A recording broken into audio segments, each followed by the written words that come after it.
Hello guys, আসসালামু আলাইকুম। আশা করি আপনারা সকলে ভালো আছেন। তো আমরা এখন রয়েছি তামুক ক্ষেতের মাঝখানে। তামুক খেতে বোঝাই। তামুক ক্ষেত চিনি, তামুক ক্ষেতে পাতাটা কি করে। তো আমরা এখন বাড়ি থেকে ডাইরেক্ট একবারে যমুনা নদীর কাছে যাবো। ওখানে আমাদের গরুর জন্য ঘাস নিয়ে যাবো। আমরা দুই বন্ধু এসে আইছি। তো দুপুরে খাওয়া দাওয়া করে আসলাম।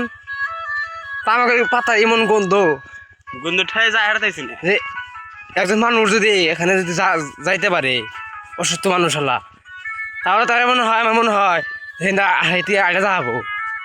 তামাকের পাতা এবার এমন যে তোর মানে ভালো মানুষ যাইতে গেতে আমাদের কষ্ট হয়। অবস্থা কি আর আছি নয়। কি এগুলো মানুষ বনে এটা বুঝি না। দেশের জন্য কি আইলো, আশা করি আপনারা ভালো থাকবেন।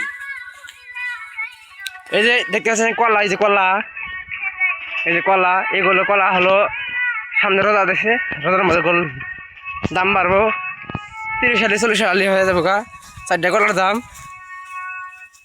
যারা কলা রোজার মধ্যে খাবেন তারা আগে আগেই কিনে রাখেন বেশি করে, কিনে এবার শীতের মধ্যে রোজা রাখবো, কলা তোলা নষ্ট হবে না।